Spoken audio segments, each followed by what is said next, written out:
Good morning, Year 3-4, and welcome to Wednesday's home learning. Today's going to be really important because our learning objective today is can I plan my plant growing guide? So today we're going to be planning our plant growing guide. On Monday we investigated how much water, light and compost a plant needs for healthy growth. Yesterday we created our success criteria to help us know what to put into our plant growing guide, and today we're going to plan it. I've based the plan around our success criteria, so it's really going to help us put in the things we need to have a really informative, interesting and factual plant growing guide. You're going to need this template here, so you can either draw it with the two sections at the top, the paragraph 1, paragraph 2, paragraph 3 here, and key vocabulary, and also you're going to need a title for the section for your very top of your page, or you can go to Class Dojo and I've put the template on there for you, and you could download it off there, or you could fill it out online, maybe even on an iPad or on a computer. Okay, once you've drawn your template, let's have a look at the different sections we're going to need.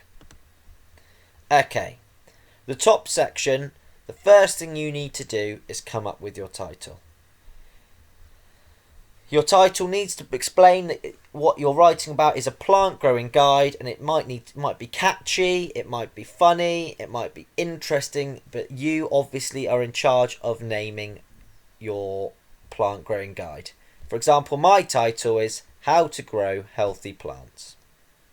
The next thing you need to do is think about what are your headings and paragraphs going to be about. You're going to have 3 headings, and then underneath each heading you're going to write a paragraph about your heading. So for example, if your heading is the different parts of a plant, then obviously your paragraph is going to be you're going to be writing about the different parts of plants. If your heading is about pollination and fertilization, then you're going to be writing about pollination and fertilization. If your heading is about what a plant needs to grow, then you're going to write about obviously the things plants need to grow. So you need to be really careful and think really hard when you're thinking about your headings, because that's what your writing is then going to be about. After you've filled in your headings and paragraphs, you need to do your pictures and diagrams. What pictures and diagrams are you going to include? Are you going to include the bar chart we used to look at how much soil, water and light a plant needs? Are you going to use a labelled diagram of the different parts of plants? Or are you going to use a really intricate labelled diagram of the different parts of a flower? What pictures and diagrams or charts could you use? Have a quick think and maybe just jot down which ones you're going to use in your plant growing guide. Now comes the really important bit. Here we've chosen our 3 headings up here, and now we're going to quickly jot down what we're going to write about. For example, my first heading is the different parts of a plant. So I've then said that I'm going to write about the roots, the leaves, the stem and the flower. I would also write about what the different parts of the plants do. For example, we know the roots suck up water and nutrients that help a plant to grow. We know the leaves are involved collecting sunlight and help the plant to grow through what we call photosynthesis. We know the stem carries water and nutrients to the rest of the plant from the roots, and we know that the flower is really important for helping the plant to create seeds for new plants to grow. In paragraph 2 I said my heading was pollination and fertilization, so we might talk about how pollinators such as bees help the plants to create seeds.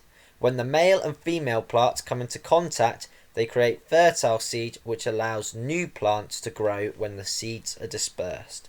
That's what I might write about for paragraph 2. For paragraph 3, I said that I was going to write about what different plants need to grow. So I might write about the effect of water, light and soil has on plants. For example, I've given you too much water can slow plant growth, and no water can mean plants won't grow at all. So for example, the tomato plants I looked at growing on Monday would not have grown in a desert. However, a cactus would have, because it doesn't need as much water. And then at the bottom, you're going to think about keywords. So, for example, we're going to be using really scientific language. So what keywords can you use? Here, I said I'm going to be using the word pollination. So I need to define it. And I've said when pollen is moved from a male anther to a female stigma. I also talk about fertilization. Well, that's when male and female parts mix to create seeds. And I know I'm going to be talking about nutrients when I'm talking about the roots of plants. And I know that nutrients are substances that provide nourishment essential for life and growth. So I want you at the bottom to think about some of the key words and the key scientific vocabulary that you've used. And then I want you to give definitions so that they will inform the reader of what they mean. So, you need to go through all those sections. You need to think of a title, headings or subheadings. You need to think of the pictures and diagrams you're going to use. You need to give a brief description of what you're going to write in each paragraph. And then at the bottom, you're going to give some key words, including definitions. For your key words, you could get all your key definitions from the vocabulary page you have been filling out during this learning journey.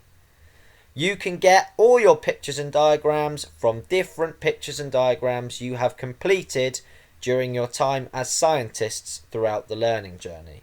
And all the information you can get from previous work that we have done. Choose headings and subheadings on your learning objectives that you have completed so far. Good luck! Remember to use the information you already have learnt, and remember to try your best. The more detail you go into in your plan, the easier it will be to write tomorrow.